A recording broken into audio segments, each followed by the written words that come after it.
مجاهدین امارت اسلامی داخل ولایت نیمروز مرکز شهر زنان شدند.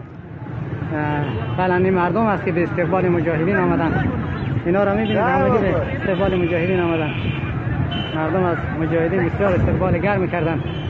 این مخلوق خدا همگی برای استقبال مجاهدین آمدند. الحمدلله. این امنیت ملی ولایت نیمروز است.